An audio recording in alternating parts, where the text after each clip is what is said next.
À tous, soyez les bienvenus en direct en Angleterre sur le circuit de Brands Hatch. Nous ne sommes pas très loin de Londres et il fait très beau. C'est une bonne nouvelle pour vivre ce nouvel événement du championnat du monde des voitures de tourisme, le WTCC, que l'on va vivre en compagnie de Pierre-Henri Raffanel. Bonjour Pierre-Henri. Oui, bonjour Jacques, bonjour à vous toutes et à vous tous. Alors Pierre-Henri, dans un instant, je vous le disais, ce sera le départ de cette manche du championnat. On se rapproche inexorablement de la fin de la saison, puisqu'après le rendez-vous de Brands Hatch, il restera, on le rappelle, Monza puis Macao, le grand final de Macao au mois de novembre, avec des courses prodigieuses dans le cadre de la Guia Race. Mais avant cela, je vous le disais, nous sommes ici avec une course qui s'annonce tout à fait passionnante et des positions au classement qui sont très resserrées. Un petit coup d'œil, si vous le voulez bien, sur les poids embarqués par chaque voiture.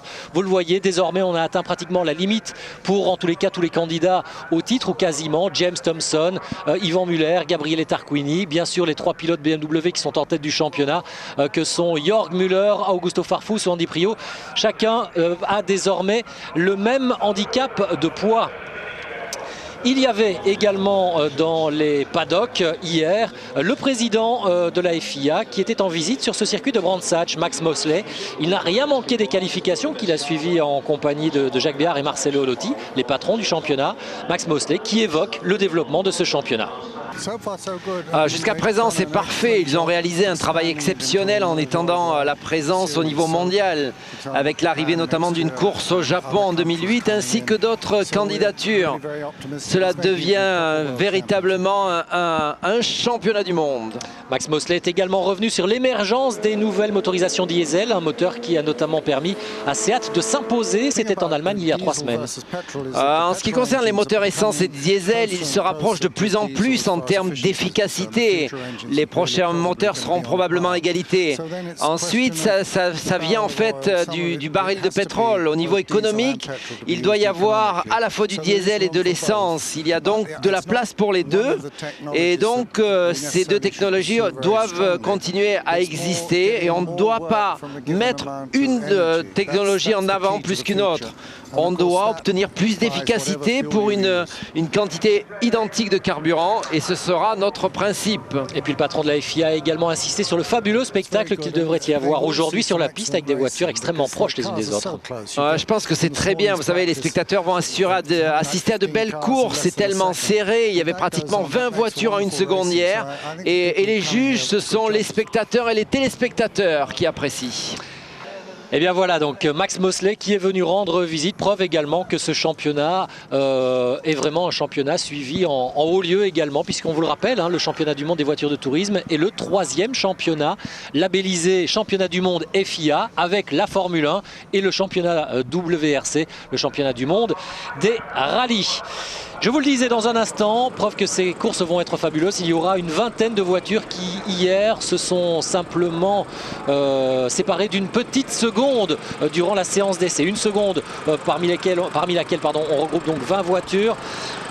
Avec en pole position Alain Menu, un pilote Chevrolet, et en 14e position un autre pilote Chevrolet, puisqu'on va remonter maintenant la grille vers cette première position, la pole position. En 14e place donc Nicola Larini, le pilote italien qui est un petit peu en dedans pour le moment. Un petit peu en dedans, mais le meilleur placé au championnat des pilotes Chevrolet. Il avait un problème aux essais, une vibration, un cardan a été changé et tout est rentré en ordre pour la première course. À la 13e place, et ça c'est une surprise, c'est le leader du championnat, seulement 13e Augusto Farfus. Les BM ont du mal sur ce circuit. Les BM ont du mal, mais on sait qu'elle joue toujours placée lors des courses. Farfus part de loin, ses principaux adversaires sont devant lui. Et il faudra rentrer dans le top 8 pour espérer marquer des points au minimum dans la 2e course pour Augusto Farfus. Ce ne sera pas évident. 12e position sur la grille de départ, eh bien, on retrouvera une autre BMW, celle du jeune espagnol Félix Portero qui a goûté du bac à gravier hier. Il a goûté du bac à gravier, il poursuit son apprentissage, quelques bons résultats pour ce jeune pilote et aujourd'hui une position un petit peu en retrait. Félix Portero, on le rappelle effectivement, qui s'est imposé à une reprise cette saison, c'était sur le circuit de Brno en République tchèque. À côté de Félix Portero, on retrouvera un autre pilote particulièrement expérimenté, c'est Gabriele Tarquini, lui aussi est un petit peu dans le dur, comme on dit. Le moteur essence de chez Seat avec 60 kg visiblement peine un peu face à la motorisation diesel chez le même constructeur. Oui, je crois que Gabriele Tarquini doit être non pas abattu parce qu'on le sait très combatif, mais il sait aussi que les Seat motorisés diesel sont maintenant plus performantes que sa motorisation, et donc pour lui il faudra se battre pour rentrer dans le top 8. Il reste néanmoins un des principaux pilote de chez Seat, évidemment pour le titre, hein. Il est 5e du championnat pour le moment à 15 points de la tête du championnat, à 18 points pardon, de la tête du championnat. Il peut évidemment encore envisager le titre de champion. Il reste 60 points à glaner, je vous le rappelle. Juste derrière cette jolie demoiselle, eh bien, on retrouve la voiture du champion du monde en titre, Andy Priaulx, l'anglais, qui rêvait évidemment de s'élancer depuis la pole position. Il doit se contenter de la 10e place. C'est une déception. C'est une petite déception, mais son team manager ce matin n'était pas trop déçu. Andy conserve toutes ses chances, rentrer dans le top 8 pour essayer de s'imposer dans la deuxième course. Mais oui, on vous le rappelle, hein, le principe de la grille inversée pour les 8 premiers. Pour la deuxième course, ça veut dire que le 8e de cette première course que nous allons vivre dans quelques minutes maintenant s'élance dans la deuxième course qui aura lieu à 16 h en pole position. Le drapeau anglais donc pour Andy Priaulx, le drapeau anglais également pour l'homme qui partagera cette 5e ligne sur la grille de départ. Ce sera Robert Huff, le pilote anglais de chez Chevrolet.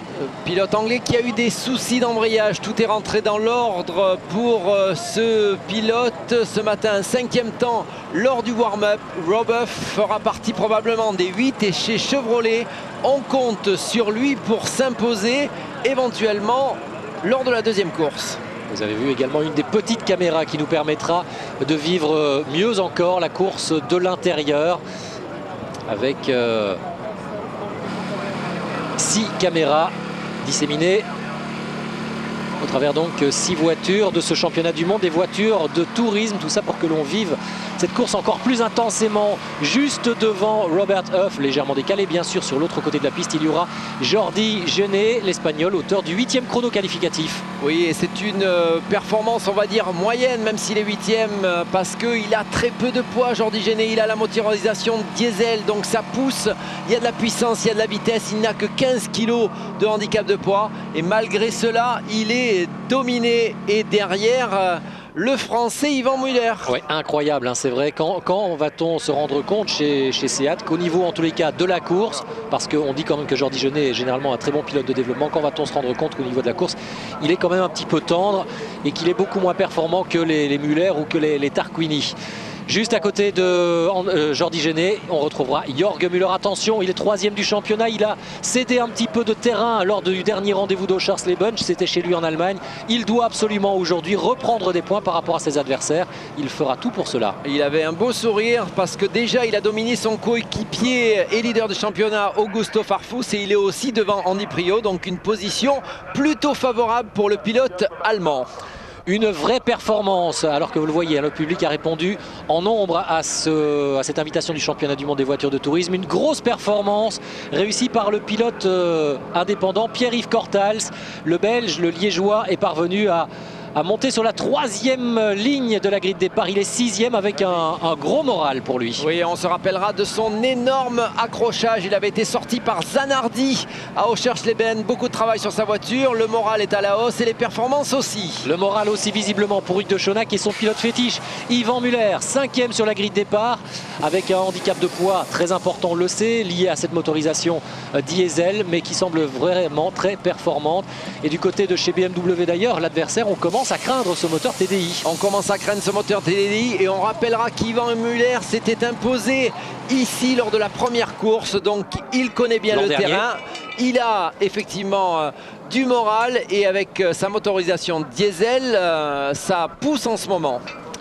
4e, il y a quand même un moteur essence juste devant le TDI de chez Seat avec Thiago Monteiro, l'ancien pilote Jordan, qui a réussi le 4e chrono des essais. Et pour sa première saison, c'est une excellente performance pour Thiago Monteiro, moteur essence, pas beaucoup de poids embarqué, seulement 30 kg, mais il est quand même le leader du côté de constructeur espagnol. Début fracassant, Tony Truant aussi pour Colin Turkington, un adepte du championnat BTCC au volant de cette BMW qui n'est néanmoins pas homologué pour cette course. Donc quoi qu'il arrive, il ne marquera pas de points. Il est 3e sur la grille de départ. Oui, des caractéristiques techniques un petit peu différentes, une boîte séquentielle. Donc il jouera transparent malgré la couleur très orangée de sa voiture. Et puis alors il y aura probablement le favori de la course, James Thompson, un Anglais. Il est motivé comme jamais, James. Il veut s'imposer sur ce circuit de Brands Hatch et il a été le plus rapide systématiquement dans toutes les séances, sauf une, celle de qualif où il s'est fait battre dans le tout dernier tour. Il s'est fait un petit peu piéger, peut-être un petit peu trop en confiance par rapport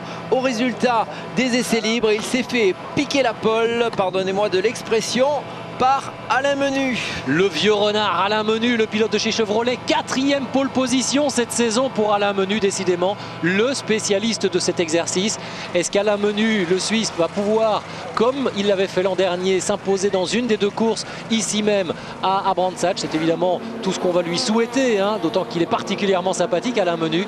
Mais ceci dit, il va avoir fort à faire, hein, parce qu'on sait que l'Alfa semble un petit peu plus véloce sur ce tracé. Oui, on vous rappellera qu'il a réalisé la pole position seulement avec 2 centièmes d'avance sur Alfa Romeo, on va dire juste un cheveu devant la belle italienne. Cela va être dur pour Alain Menu de pouvoir maintenir cette position. Il va se battre comme un diable. Alfa Romeo est rapide, elle a dominé pratiquement toutes les séances d'essais libres à l'exception de la séance de qualification et je pense que l'objectif pour Alain Menu sera d'essayer d'ajouter une 4e victoire cette saison. 4e victoire pour autant de pôles donc. Ça va nous promettre, ça nous promet une course tout simplement fantastique parce que, encore une fois, les performances de toutes ces voitures sont vraiment très très proches. Il y a une bagarre incroyable pour le titre. On vous le rappelle, hein, qui sera décerné donc dans 6 courses, dans 3 week-ends, avec seulement quelques points d'écart entre Farfus, Prio, Jörg Müller. Ces trois-là sont sur BMW, il y a 6 points qui les séparent. Et puis juste derrière, mais avec vraiment le vent en poupe, le vent dans les voiles comme on dit, Yvan Muller, le français de chez Seat, qui est à 13 longueurs. Il reste 60 points à jouer et il est devant tous ses adversaires directs aujourd'hui sur la grille de départ. Juste derrière Yvan Muller, il y a encore Gabriele Tarquini, Larini, Thompson et Menu. Les positions, je suis quasiment certain, vont se resserrer à l'issue de cette course, c'est-à-dire dans moins d'une demi-heure maintenant. Oui, probablement, Jacques, et on peut penser que ce championnat de toute façon ne se décidera qu'à l'issue de la dernière course, c'est-à-dire celle de Macao. Voilà le drapeau vert pour libérer l'ensemble des bolides sur cette grille de départ. Elles sont 26 les voitures aujourd'hui et c'est parti pour le tour de formation sur un circuit fabuleux, encore une fois, vraiment un tracé que les pilotes apprécient, un circuit qui il y a quelques années, il y a de nombreuses années maintenant, accueilli la Formule 1 également. Oui, effectivement, on se rappellera de l'accident malheureux de notre pilote français Jacques Lafitte, un circuit où les pilotes ont beaucoup de plaisir, tracé naturel, et on aime cela du côté des pilotes. Allez, on vit le départ de cette épreuve dans quelques instants, juste après ceci, restez avec nous bien sûr.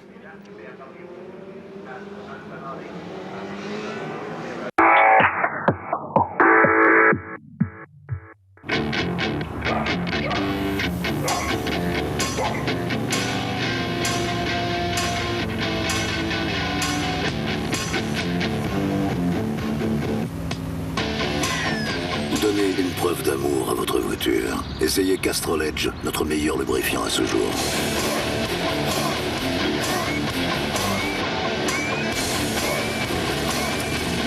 Plus qu'un lubrifiant, la technologie en mouvement.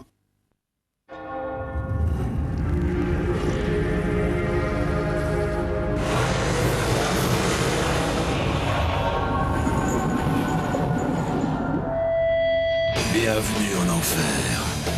Seat ouvre les portes du championnat du monde WTCC.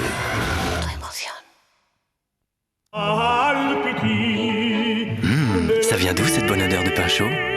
De la pizza Fresh Up qui monte dans le four. Regarde. Cette pâte qui lève, ce fromage qui fond, ça me fait fondre. Pizza Fresh Up de Buitoni. Grazie Buitoni.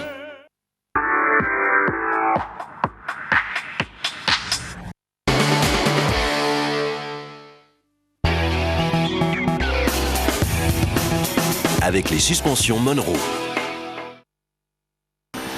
La 17e manche du championnat du monde des voitures de tourisme, le WTCC, sur le circuit de Brands Hatch, avec dans un instant le départ de cette course en pole position, la Chevrolet d'Alain Menu, un Suisse au pays des Anglais, mais c'est là qu'il a remporté les plus beaux succès de sa carrière. C'est là aussi qu'il s'est imposé pour la toute première fois dans le championnat du monde. C'était dans des conditions un petit peu différentes, puisque la saison dernière, il tombait des cordes sur le circuit de Brands Hatch. Un départ lancé dans un instant avec à côté d'Alain Menu, James Thompson au volant de l'Alfa Romeo. Ces deux-là vont se livrer un duel splendide. Attention, petite tentative d'intimidation entre les deux pilotes, ne pas devancer la Chevrolet qui va et qui doit guider le départ. On est au côte à côte. Oui, pour le moment, Alain Menu qui évidemment va tenter de piéger James Thompson. Il sait que l'Alfa sera particulièrement rapide. Tout le monde sur le dévers de cette piste. C'est parti pour Alain Menu qui est parvenu à piéger Thompson. Est-ce que Turkington est passé? Non, il reste en 3e position. Attention à ce premier freinage pour ne pas aller visiter le bac à gravier qui pourrait d'ores et déjà annihiler les espoirs. Pour qui? Pour une... Oh, pour la BMW de Jörg Müller, exactement. Et pour Robert Huff, probablement. Non, Nicolas Larini. Oh là là, alors que tout en tête de la course, Alain Menu a réussi à conserver son avance sur James Thompson. 3e, Jordi Géné qui avait fait totalement l'extérieur, alors que la Seat de Pilou Pierre-Yves Cortals, est bien endommagée. Ah, pour le moment, en tous les cas, elle tient le bon bout. Elle est en 6e position. Elle a été touchée peut-être. Juste derrière Cortals, il y a Huff et puis Andy Priault, le champion du monde, qui est déjà dans le top 8. Mais l'info, c'est vraiment d'ores et déjà la mise, peut-être hors course en tous les cas, hors des points pour... Jörg Müller, le 3e du championnat, qui devait impérativement aujourd'hui marquer plus de points que ses adversaires. Visiblement, c'est d'ores et déjà compromis. En tête, on a Alain Menu devant James Thompson. 3e position pour Jordi Géné qui a pris un excellent départ. Turkington est 4e, juste devant Yvan Muller, 5e. Voilà le top 5 de cette course de Brands Hatch. Oui, Yvan Muller en 5e position qui est en train de mettre la pression sur le nouveau venu dans le championnat, Turkington, avec sa BMW orange.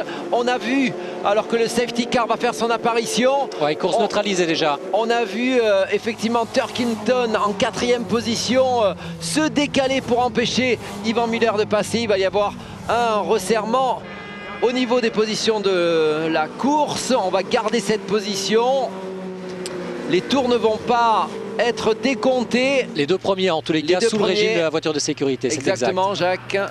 Allez, on fait le point. On a donc Alain Menu devant l'Alfa de James Thompson. En 3e position, la Seat de Géné. Turkington est 4e, Yvan Muller, Pierre-Yves Cortals. Ensuite, on retrouve Robert Huff, Andy Priault.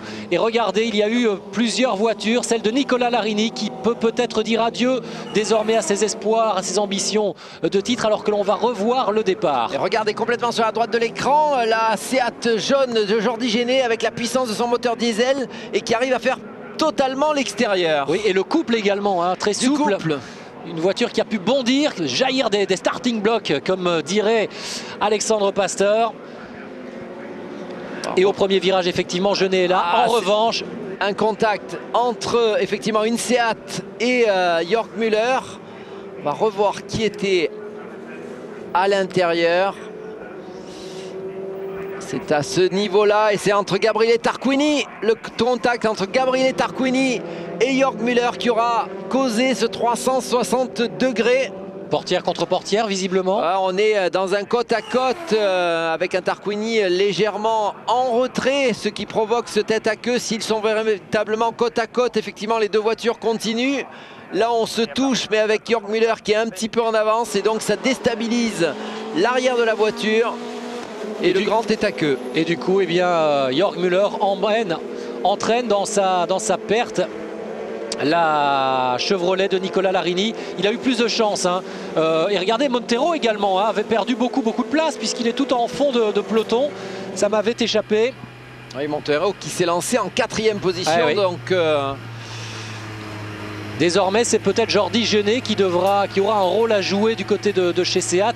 Un rôle peut-être, on l'espère en tous les cas, nous, de coéquipier pour Yvan Muller. Hein, s'il y a des points à donner, il faut les offrir évidemment au pilote le mieux classé au championnat, c'est-à-dire Yvan Muller, puisque Jordi Genet ne joue absolument pas le titre. Oui, effectivement, Yvan Muller qui est excessivement bien placé dans l'optique du championnat, excessivement bien placé dans l'optique de cette première course. Il a des gros points à prendre, effectivement. On peut attendre, même si du côté sportif c'est toujours discutable, on peut attendre un petit coup de pouce de Jordi Genet, même motorisation. On sait que Seat joue gros cette année, ils ont pris beaucoup de risques, ils ont changé leur fusil d'épaule en cours de saison en faisant venir ce moteur diesel. Donc il faut vraiment mettre tous les œufs dans le même panier, mettre tous les atouts de son côté pour laisser un petit espoir au Français Yvan Muller.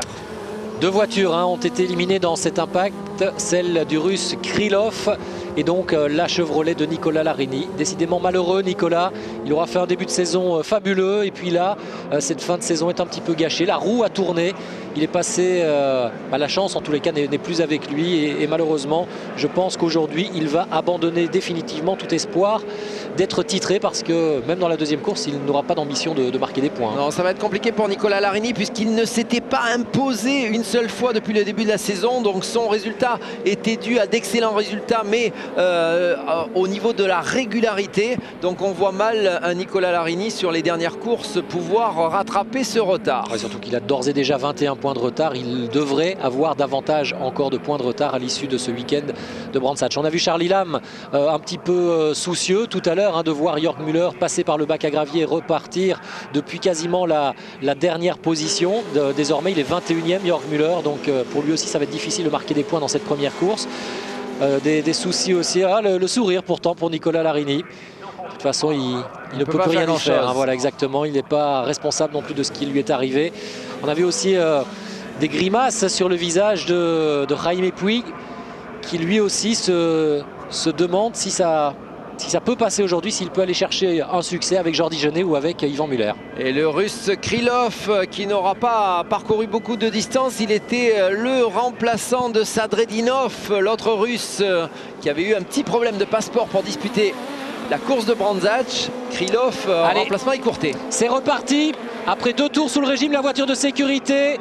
C'est reparti pour cette course de WTCC, la 17e manche de la saison avec Alain Menu toujours en tête devant James Thompson, Jordi Genet 3e, Turkington 4e, Yvan Muller est 5e devant Pierre-Yves Cortals, 7e position pour Robuff et 8e place pour Andy Priaulx, champion sortant. Oui, on a eu un petit peu peur pour Yvan Muller car il était en dérive, légèrement de temps de perdu mais revenu très rapidement dans les échappements de Turkington et il va essayer de faire le forcing, le français, essayer de faire sauter ce petit bouchon orange. On vous rappellera que ce jeune pilote anglais n'a pas grand chose à perdre, c'est sa première participation en championnat du monde et il ne marquera pas de points ici. Oui, c'est vrai qu'il ne marquera pas de points puisque sa voiture n'est pas conforme à la réglementation de cette série. Et néanmoins il donne tout ce qu'il a, il va essayer de jouer un rôle d'arbitre à fond alors que Yvan Muller tente de le dépasser, plus rapide dans cet enchaînement. Yvan Muller à l'extérieur, donc il doit se rabattre, il n'a pas parvenu à passer le museau ou plutôt l'arrière de sa Seat devant le museau de la BMW et très judicieusement il s'est remis derrière, il ne fallait pas prendre de risque. Et effectivement c'est là qu'on voit la différence entre les deux enjeux, un pilote comme Yvan Muller qui essaye de conserver ses chances pour être éventuellement champion du monde et un Turkington qui n'a qu'un objectif, c'est de briller devant son public. Et puis il faut marquer le plus grand nombre de points, mais s'il faut prendre des risques pour Yvan Muller, c'est maintenant, tant que ses pneus sont encore en état de le faire, parce qu'avec tout le surpoids qu'il embarque, lui, eh bien, il risque de dégrader ses pneumatiques plus vite que les autres. Il va dégrader et surtout, il ne faut pas qu'il laisse s'échapper en tête de la course Alain Menu et James Thompson. Jordi Genet, ça pourrait éventuellement sauter un petit peu plus tard, mais c'est surtout au niveau des deux premiers que ça va se compliquer. Allez, Yvan Muller qui a un petit peu perdu le contact avec Turkington, ça y est, il revient bien et il emmène dans son sillage l'étonnant Pierre-Yves Cortals, le leader de cette course en tous les cas pour le trophée Yokohama, le trophée des indépendants. Toujours Alain Menu devant James Thompson et en 3e position Jordi Genet. Turkington est 4e, Yvan Muller 5e, Cortals 6, Huff 7 et Andy Priaulx 8. Les positions n'ont pas changé pour le moment.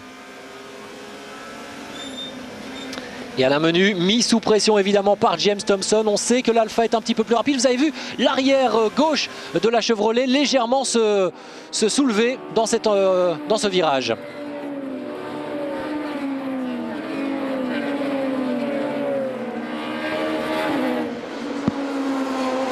La partie la plus rapide du circuit. Il faut un gros cœur à cet endroit-là. On est relativement proche en plus hein, dans ces sous-bois. Il y a la Menu qui vient de signer le chrono le plus rapide, alors que Gabriele Tarquini, lui, est titillé par le leader du championnat du monde. C'est Augusto Farfus. Pour le moment, Tarquini tient le bon bout, mais combien de temps va-t-il résister à Farfus, alors que Tom Coronel tente d'attaquer Roberto Colciago. Pour le moment, Colciago qui tient le bon bout devant le Néerlandais. Et regardez comme ils sont loin, ils sont aussi dans la catégorie des indépendants. Et regardez l'écart qu'il y a avec le leader de cette catégorie, Pierre-Yves Cortals. Oui, c'est vrai que pour le moment, il y a une belle marge, un bel écart entre les deux. Toujours à la Menu, dans la foulée, James Thompson et Jordi Genet qui tient lui aussi le bon bout pour sa 3e place pour le moment. Turkington 4 et Yvan Muller juste derrière l'Anglais. Comment se positionner pour parvenir à passer l'Anglais maintenant pour Yvan Muller, c'est toute la question. L'Alfa Romeo qui a l'air excessivement bien placé dans cette première partie du circuit, très proche, probablement un petit peu plus rapide qu'Alain Menu dans la 2e partie du circuit qui est un petit peu plus rapide avec des virages un petit peu plus rapides. On est pratiquement à égalité. Oui, on sait que le comportement de l'Alfa à haute vitesse est sensationnel depuis toujours. Hein. La conception de la voiture à ce niveau-là était vraiment totalement réussie. Elle a davantage de difficultés sur des circuits où il y a beaucoup de relances. Et James Thompson qui essaye de se caler sous l'aileron sur la malle à l'arrière d'Alain Menu. Avec le tour le plus rapide en course pour Yvan Muller à l'instant. 1:33 980. C'est significatif, c'est révélateur. Ça veut dire qu'Yvan peut revenir sur Turkington, qu'il peut peut-être tenter de l'attaquer. On est en caméra embarquée avec le Français.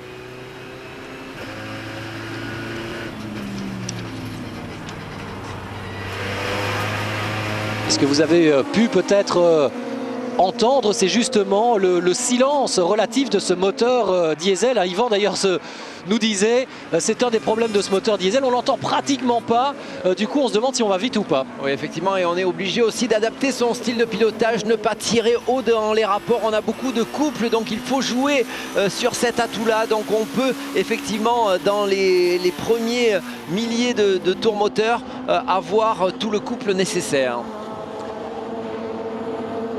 Et Turkington qui a l'air de je dirais, d'être un petit peu plus agressif qu'en tout début de course où il maintenait, je dirais, la pression d'Yvan Muller. Maintenant, il est plutôt à l'attaque sur Jordi Genet. Attention, ne pas être trop ambitieux.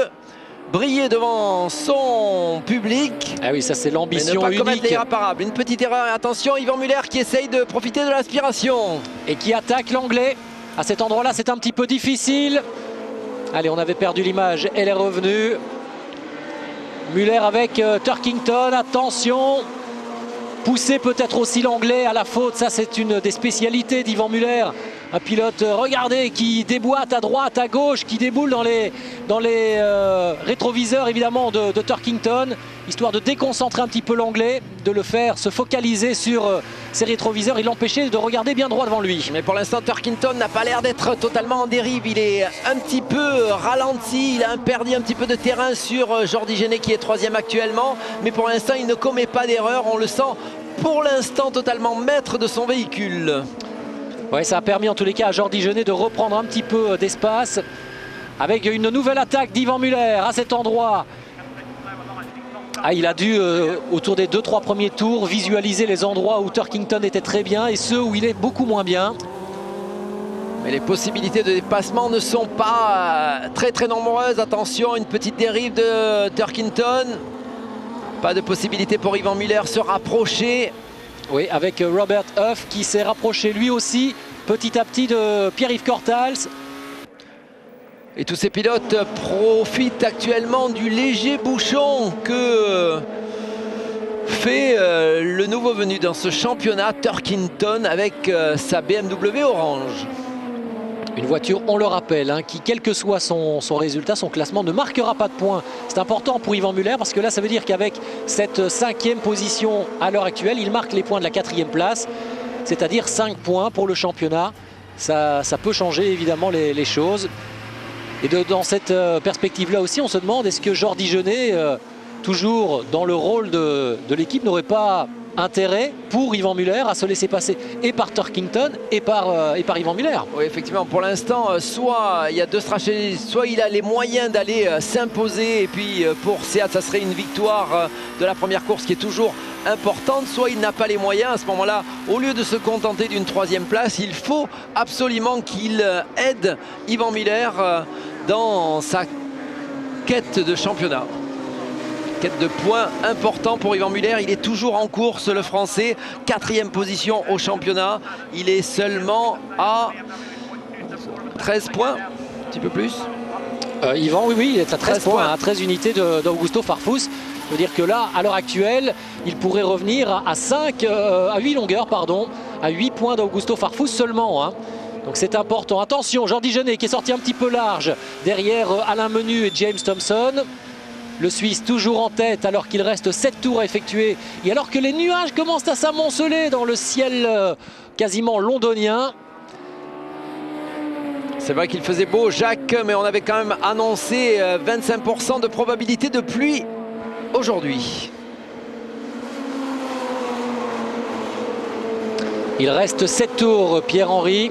Ici à Brands Hatch, toujours en tête de cette course, on vous le rappelle, Alain Menu, le Suisse victorieux la saison dernière, mais c'était sous la pluie et qui pour le moment tient le bon bout sur le sec.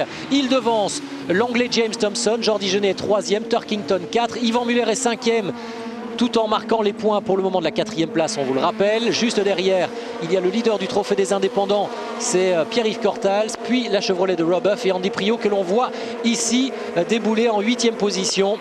Il est toujours devant Félix Portero, l'Espagnol. Oui, Andy Priault qui a l'air d'être excessivement rapide sur cette 2e partie de course. C'est ce que Bart Mampay nous avait dit ce matin. Il nous avait dit confiant, hein. Les essais, ce n'est pas la course. Et on va voir, on va démontrer en course que la voiture fonctionne bien. Et c'est vrai que pour le moment, grâce aussi à un excellent départ pris par Andy Priault, eh bien pour le moment, tout se passe bien pour l'Anglais qui a en plus la position quasi idéale. Partir pour lui ou terminer plutôt cette première course en 8e position, ça veut dire qu'il repartirait dans la 2e en pole.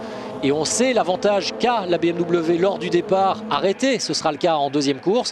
Ça voudrait dire qu'il pourrait peut-être aller chercher une nouvelle victoire et marquer de nouveau des gros points. Ce serait pour lui l'occasion de reprendre la tête du championnat. Oui, position favorable, favorisée par le tête à queue de Jörg Müller qui était le pilote BMW le mieux placé entre guillemets pour le championnat. Et Andy Priault qui... voiture rapide, est en bonne position pour inscrire quelques points lors de la première course et d'être en position favorable lors de la 2e. Allez, pour le moment, le top 8 n'a pas changé. Derrière, Gabriele Tarquini 10e, il y a toujours Augusto Farfus qui se rapproche de l'Italien. Très incisif, Farfus, on le connaît. On connaît son style et puis les enjeux sont énormes pour Farfus, le leader du championnat. Là, à la 11e place, il ne marque aucun point. C'est pour ça qu'il taquine de plus en plus le pare-choc du pilote italien. Oui, il faut qu'il prenne tous les risques, le Brésilien Augusto Farfus, car s'il reste en 11e position, c'est chou blanc pour la première au niveau des points et pratiquement de manière identique pour la seconde. Il est renseigné, il sait qu'Andy Priault est dans les points et donc ça, il faut absolument se rapprocher de cette position. Il sait aussi qu'Yvan Muller est en position aussi de marquer des points. Donc Farfus qui doit prendre une décision et passer à l'attaque. Avec Turkington de plus en plus incisif également derrière Jordi Genet. L'Espagnol qui a un tout petit peu perdu de son avantage sur l'Anglais. Les pneumatiques aussi qui se dégradent peut-être un tout petit peu. Effectivement, avec Jordi Genet, attention, un petit peu large, des Seat à moteur diesel qui, du fait de cette motorisation, ont un handicap de poids supplémentaire de 50 kg. Effectivement, ça commence à faire souffrir les pneumatiques, tout ce poids essentiel, même si on peut jouer sur ce lest, essayer de répartir. On sait que les moteurs diesel, de par leur système de refroidissement, sont aussi plus lourds, donc on a plus de poids sur l'avant et donc on met encore plus de contraintes sur ces pneumatiques qui souffrent déjà habituellement. Et pour le moment, Jordi Genet, en tous les cas, il tient le bon bout avec cette 3e place. Il la tient, il ne la quitte pas, il ne la lâche pas. Alors que ça y est, la voiture de Massimiliano Pedala est enfin prête. Vous vous souvenez, si vous étiez des nôtres sur Eurosport 2 ce matin dans la séance de warm-up, qu'il avait fait une sortie de piste très impressionnante avec un début d'incendie, un moteur abîmé. On a dû tout changer sur l'avant de la voiture de Pedala. Il a fallu un peu plus de 2 heures et du coup, désormais, eh bien... La voiture de Pedala est prête et il prend part à la course après 11 tours déjà pour les autres. Oui, ça sera véritablement une séance d'essai pour vérifier le bon fonctionnement, pour être opérationnel pour la deuxième course à venir. Et ce que vous me faisiez remarquer tout à l'heure, c'est vrai que l'écurie Seat Italie aura eu beaucoup de travail cette saison, avec énormément de voitures abîmées, tant pour Roberto Colciago que pour Massimiliano Pedala. Oui, on les aura souvent vus, quelquefois de manière performante, mais souvent impliqués dans des gros accrochages. Et je pense qu'au niveau du budget pièces détachées, ça aura coûté cher. Il reste 4 tours, Pierre-Henri. Pour le moment, toujours Alain Menu et James Thompson. Ces deux-là, visiblement, sont au-dessus du lot, même s'ils ne creusent pas un écart très important. En troisième position, on a toujours Jordi Genet, qui, dans cette partie-là du circuit, est toujours talonné par Turkington. Juste derrière, Yvan Muller, Pierre-Yves Cortals et Robuff avec lui aussi sur l'arrière de sa voiture, pratiquement, Andy Priaulx, le champion du monde en titre, le deuxième du championnat. Pour l'instant, on doit croiser les doigts du côté de Eric Neve, le grand patron de ce team Chevrolet. L'objectif aujourd'hui était de s'imposer lors de la première course avec Alain Menu. Pour l'instant, on tient le bon bout, mais il reste encore 4 tours et ils vont être longs, sachant qu'on a cet Alfa Romeo endiablé avec James Thompson derrière. Et au niveau de la 7e position, 6e position, 7e position, on a Rob Huff, donc placé de manière excellente pour la deuxième course.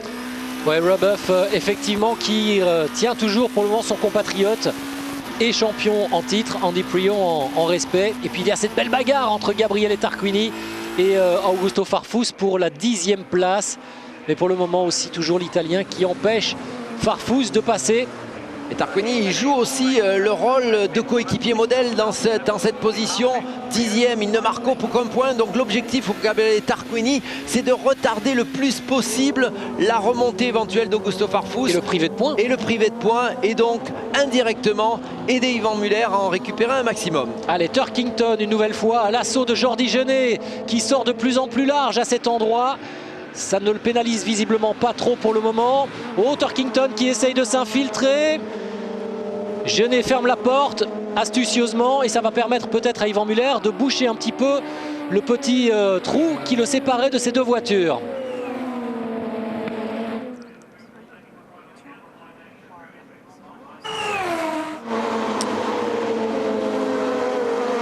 Allez, on a toujours le même tiercé de tête en tête de cette course de Brands Hatch. Alain Menu et sa Chevrolet devant l'Alfa de James Thompson, la Seat de Jordi Genet 3e, Turkington, Yvan Muller, Pierre-Yves Cortals, Robuff et Andy Priaulx. Voilà les 8 qui pour le moment marquent des points. Non, je dis une erreur, puisque Turkington ne marque pas de points, il ne fait pas partie de ce championnat. Et donc c'est Félix Portero qui marquera le dernier petit point de la première manche. Pour le moment, si rien ne change, parce qu'il reste encore 3 tours pour ce 17e rendez-vous de la saison WTCC.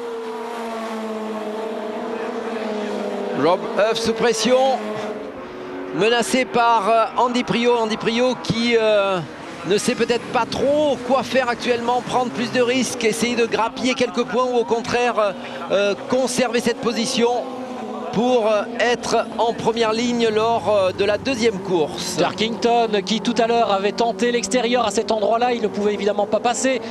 Et en faisant beaucoup plus de terrain, il avait permis à Yvan Muller de se rapprocher. Il ne recommet pas la même erreur. Et cette fois-ci, c'est Thompson qui prend le plus large possible. Là, il reste un peu plus de 2 tours. Maintenant, il faut tout donner, Pierre-Henri. Il faut tout donner si l'on veut encore gagner une place maintenant. Il faut effectivement y aller. Pour l'instant, Alain Menu en tête de la course a parfaitement résisté aux attaques de James Thompson. On sent James Thompson peut-être légèrement plus rapide, légèrement gêné. Mais pour l'instant, Alain Menu ne commet pas d'erreur. 8 voitures qui se tiennent en moins de 3 secondes. C'est le WTCC. Bienvenue dans le championnat du monde des voitures de tourisme. Avec en tête pour le moment toujours Alain Menu devant James Thompson et Jordi Genet. 4 marques différentes aux 4 premières places. Et juste derrière ces 4-là, le Français Yvan Muller qui va se repositionner, il faut le signaler, qui va se replacer au championnat du monde des voitures de tourisme. Il va marquer des points importants aujourd'hui, Yvan. Il n'a pas tiré un trait définitif sur le titre mondial. Pierre-Yves Cortal juste dans les échappements d'Yvan Muller et qui réalise probablement une de ses meilleures courses. Ah oui, même la meilleure course depuis qu'il évolue dans ce championnat. Hein. Oui, totalement en confiance, totalement au niveau. Ce n'est pas une position de raccro, comme on pourrait dire. Donc c'est vraiment au mérite, à la performance. Et on signalera qu'il est le premier des indépendants. Attention, il est sous la menace de Robuff, me semble-t-il, au freinage. Et ouais, Robuff qui est passé. Ça y est, Robuff est passé et Andy Priaulx va tenter de passer également le Belge. Il se repositionne juste derrière. Cortals qui tente de résister.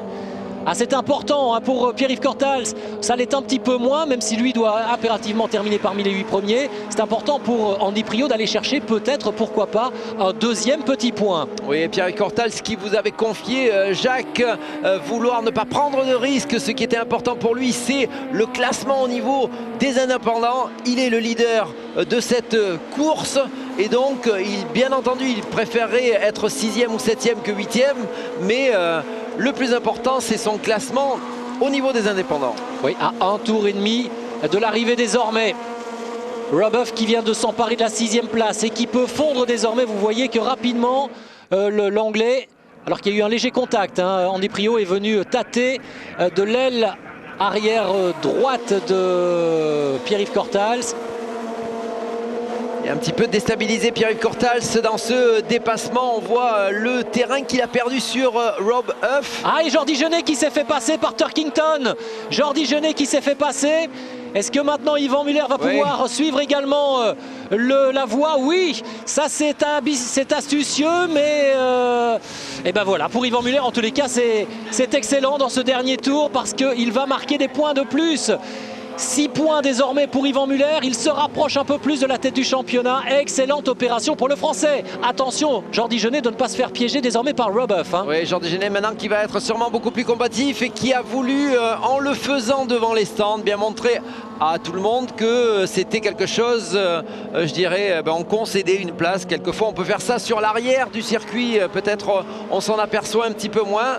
Quand c'est fait devant les stands, ça veut dire effectivement, je joue la course d'équipe, j'étais devant, mais je laisse passer un coéquipier qui joue le championnat. Ah, et Andy Priaulx qui prend l'avantage sur Pierre-Yves Cortals ici au freinage, alors que l'on revoit le dépassement d'Yvan Muller sans coup férir. Je pense que là son coéquipier n'a pas insisté non plus. Oui, mais il y avait probablement une tactique d'équipe. Hein. C'est ce qu'on devait attendre. On se rappelle que Yvan Muller est 4e au championnat.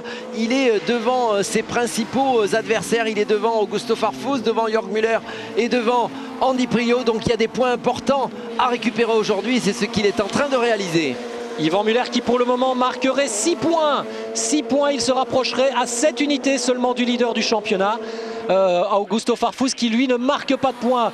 On est toujours on est dans ce dernier tour avec Alain Menu qui est parti pour remporter sa 4e victoire dans le dernier virage. Attention, on se focalise aussi sur la lutte entre Robuff et Jordi Genet. Alain Menu s'impose devant James Thompson. 4e succès cette saison pour le pilote Chevrolet, auteur déjà de la pole et qui a réussi la course parfaite. Il s'impose devant l'Anglais. Turkington termine 3e, Yvan Muller 4e, mais il marque les points de la 3e place. Jordi Genet 5e, Robuff 6, 7e Andy Priaulx qui a pris l'ascendant sur Pierre-Yves Cortals dans le dernier tour. Voilà les 8 meilleurs de cette course de Brands Hatch. Une très belle course de nouveau passionnante jusqu'au bout. Et le sourire d'Éric Neve. Hein. Toute la joie d'Éric Neve. Et quand tout à l'heure on lui parlait de cette éventuelle victoire et dans la deuxième course peut-être une deuxième victoire avec Robuff, il nous demandait où il devait signer pour un tel résultat. Et chaque fois qu'il est dans cette position-là, les pilotes Chevrolet ne manquent pas ces occasions-là. Menu 4 pole positions, 4 victoires. On ne laisse pas passer l'occasion. Et en plus, Chevrolet implanté essentiellement en Angleterre. Hein. C'est le team Remalok qui prépare ces Chevrolet depuis le début, depuis leur apparition dans ce championnat du monde des voitures de tourisme. C'est donc leur circuit fétiche, les Chevrolet en Angleterre, même si la marque est américaine. Les Chevrolet sont chez elle. Et donc Alain Menu est parvenu aujourd'hui à offrir à la marque américaine son 4e succès de la saison. Bravo Alain Menu.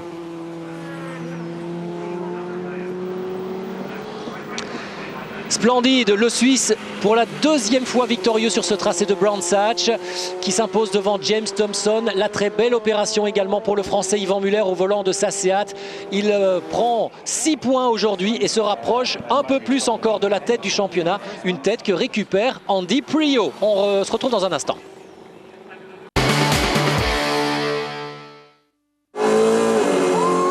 Soyez en pole position avec Canon.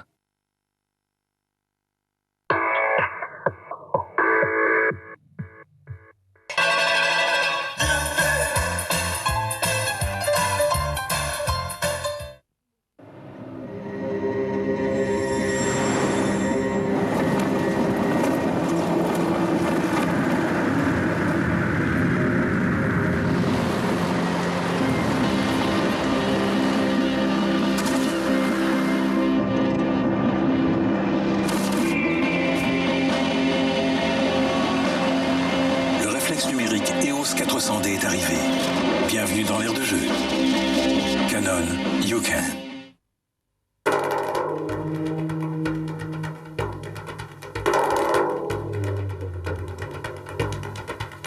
Advan.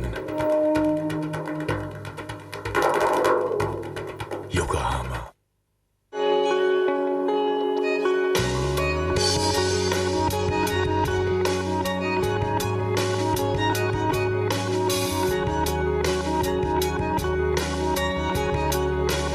Yokohama. Intercom is telecommunication, machine, tools and robot, instrumentation and electronics, medical equipments. Intercom is electrical spatial cables. We have turned the cable into a work of art.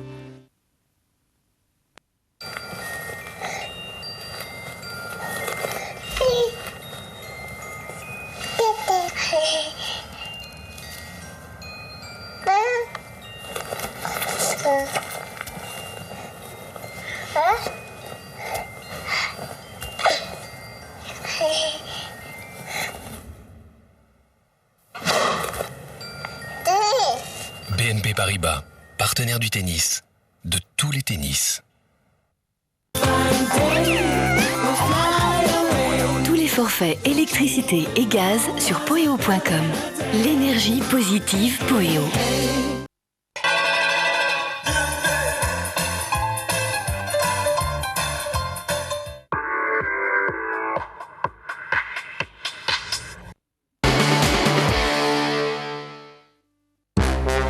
Un moment de vitesse, présenté par les hôtels Courtyard by Marriott.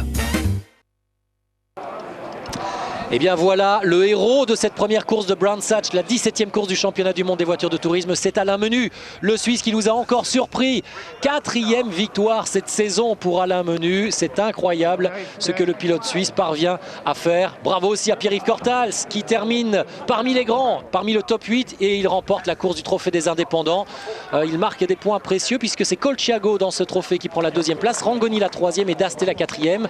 Ça veut dire qu'il reprend 5 points d'un coup à Dasté. Il va revenir très très proche de la tête. Un coup de chapeau aussi, Jacques, au nouveau venu dans ce championnat du monde des voitures de tourisme, le pilote anglais Turkington qui, pour sa première apparition, a fait un véritable sans faute. Il a été agressif, sans trop. Une 3e place sur le terrain, excellent. Excellent. On écoute un autre homme excellent, c'est Alain Menu. Bravo Alain. Et c'est le 2e succès pour Chevrolet ici. Qu'est-ce que ça représente? C'est extraordinaire. La voiture était excellente aujourd'hui. Et ce que le team a réalisé, Chevrolet ont fait pour nous, ça a été tellement surprenant. On a été performants tout au long de la saison et encore aujourd'hui. Et bien que derrière moi il y avait Thompson qui était prêt, on a pu quand même s'imposer sans trop le bouchonner. Et je suis si content pour Chevrolet. Il commence à s'y habituer à la victoire. Ah oui, Avant, je pense. c'était exceptionnel, donc il était débordé de joie.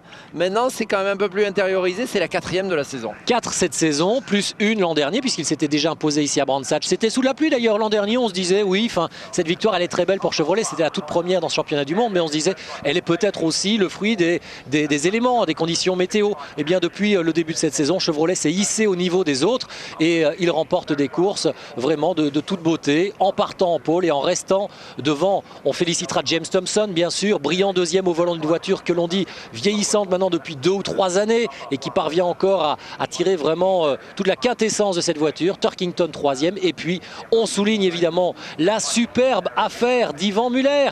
Le Français, on en parlait pendant la pub, Pierre-Henri, qui est en train de se repositionner au championnat du monde. Il peut être champion du monde cette année, Yvan Muller. Oui, je crois qu'on n'y croyait plus à mi-saison, ce changement de stratégie, ce risque pris par le pilote français de se porter volontaire pour le voilà le championnat d'ailleurs, Pierre-Henri. Programme diesel, ça paye pour l'instant. Regardez, Yvan revient à 9 points seulement désormais. Dans Di-Prio, il reste 50 points à jouer et on sait qu'il va y avoir des tracés Monza, Macao qui vont être favorables à la motorisation diesel d'Yvan Muller qui est très puissant dans les lignes droites.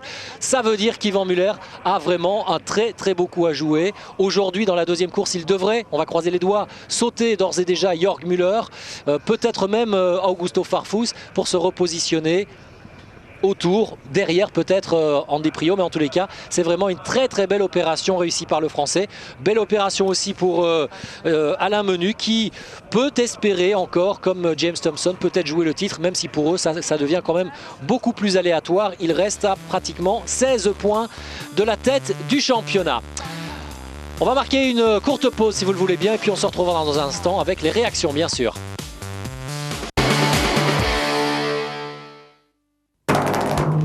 Advan. Yokohama.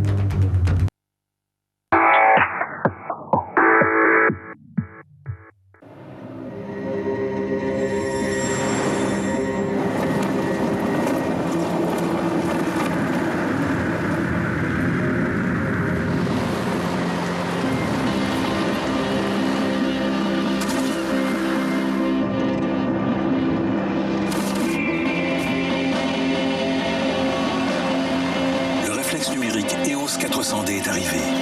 Bienvenue dans l'ère de jeu. Canon, you can. Quand on y réfléchit, acheter une voiture, c'est un peu comme acheter une nouvelle partie de soi-même. Quelque chose qui vous appartient, mais qui ne fait pas partie de votre corps. Vous achetez l'obligation de la nourrir, le devoir de la nettoyer, l'obsession de ne pas laisser les autres la salir. Vous achetez la peur de la perdre, que quelqu'un vous la prenne. Vous achetez le besoin de la comparer aux autres, mais peu importe, vous l'achetez. Parce que les meilleures choses dans la vie ne sont pas celles qu'on possède, mais celles qui nous possèdent.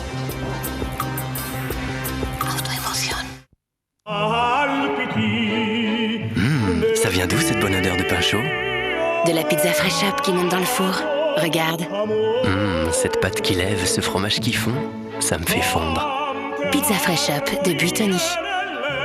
Grazie Buitoni.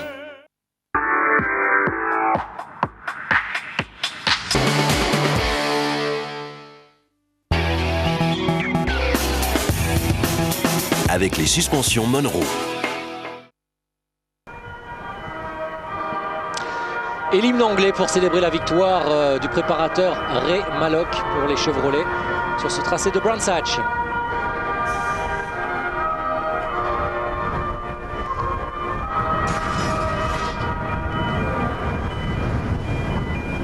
La victoire de Chevrolet et d'Alain Menu aujourd'hui à Brands Hatch. Deuxième place pour James Thompson, le pilote Alfa Romeo. Colin Turkington prend la 3e place. Et c'est le petit bonhomme à droite là, Pierre-Yves Cortals, le Belge, qui s'impose pour sa part dans la course des indépendants en signant une très belle place de 8e dans la cour des grands. Pierre-Yves Cortals aujourd'hui et qui va marquer des points précieux dans la perspective de ce classement. Il se rapproche très très près de Stefano D'Aste. Quelle belle performance pour Alain Menu. Oui, effectivement, s'imposer 2 années de suite dans des conditions totalement différentes. La pluie l'année dernière, le sec cette année avec une voiture identique. Le Suisse est extrêmement performant. On pourra parler des gros perdants de cette première course. Les 2 pilotes du team BMW Allemagne, du team Schnitzer. Farfus pas dans les points. Jörg Müller en tête à queue dès le premier virage alors qu'il était excessivement bien placé sur la grille, 7e position. Ouais, et deux garçons. Et ça peut faire mal pour le championnat, Jacques. Oui, parce que ces deux garçons vont repartir en plus relativement loin sur la grille de départ.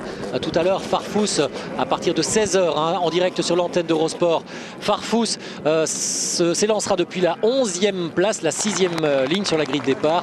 Et Jörg Müller sera encore un petit peu plus loin. Voilà en tous les cas tout ce que l'on pouvait vous dire depuis Brands Hatch. Merci à Pierre-Henri Lafanel d'avoir été des nôtres. Victoire d'Alain Menu. Et on se retrouve pour notre part en direct à partir de 16h. Soyez des nôtres. La deuxième course sera encore plus animée que la première. À tout à l'heure.